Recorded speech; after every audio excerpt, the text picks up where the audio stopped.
All right, CBS News senior White House correspondent Weijia Jiang joins us now. Weijia, we want to pivot back to the war with Iran. We were just talking to Lieutenant General McMaster about the Ukraine piece of this.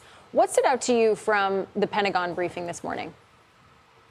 Well, Secretary Pete Hegseth had a very bold message for Iran, which we have heard from the president himself, from the vice president who is trying to broker a permanent peace deal, which is make the right choice in their view or suffer extreme consequences, which, of course, the president, before this ceasefire took effect, said that he was going to take out an entire civilization. I think what stood out also was the amount of time the secretary devoted to criticizing the coverage of the conflict when he is the one who really restricted press access at the Pentagon. But there was one thing he said in particular that is drawing a lot of questions. He said, "I sat there in church and I thought, our press are just like these Pharisees. Not all of you, but the legacy Trump-hating press, your politically motivated animus for President Trump nearly completely blinds you from the brilliance of our American warriors." So this is not the first time he's done this. He continues to speak about the war framed with a religious context. And what's interesting is while Hegseth was making these remarks, Pope Leo was in Cameroon also making remarks at an event, and he actually has tweeted the same thing he said in person, which is, woe to those who manipulate religion and the very name of God for their own military, economic, and political gain, dragging that which is sacred into darkness and filth. Of course, the Pope did not use any names or any specific references, but we know that for days now, he and this White House have exchanged words about the conflict in Iran.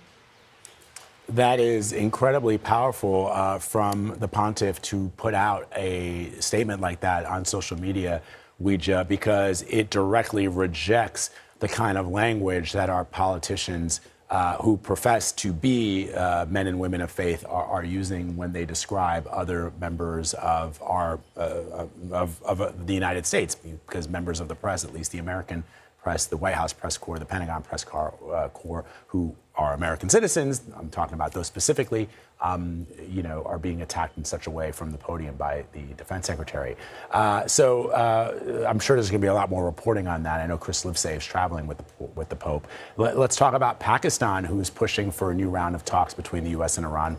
What are you hearing from the White House there? It strikes us, Weijia, that the president, in almost every interview he gives, if you talk to him, if others talk to him, what does he say? Every day he says, we're just about to wrap this up. The war is almost over, and gas prices are going to come down lower than they've ever been before. But that has become sort of a refrain over the last week or so. What are you hearing?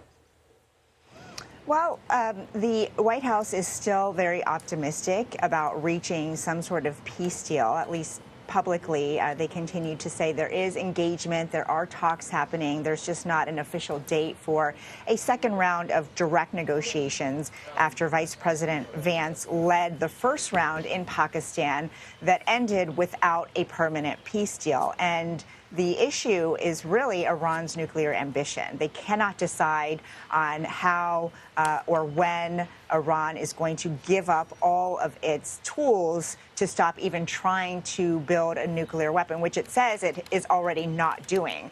But the president has said many times now that that's his main objective, is to ensure Iran can never build a nuclear weapon. And if that's the red line, getting there is going to be quite complicated because they have different definitions of why Iran continues to enrich uranium, which is a key material to build that weapon. Iran insists that it is for civilian use.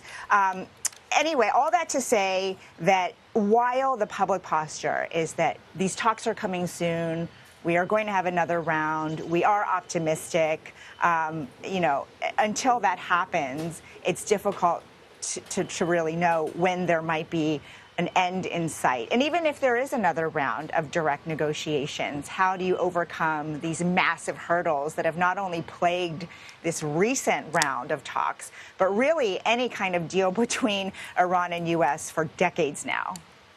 All right, Weijia Jiang, really appreciate the context.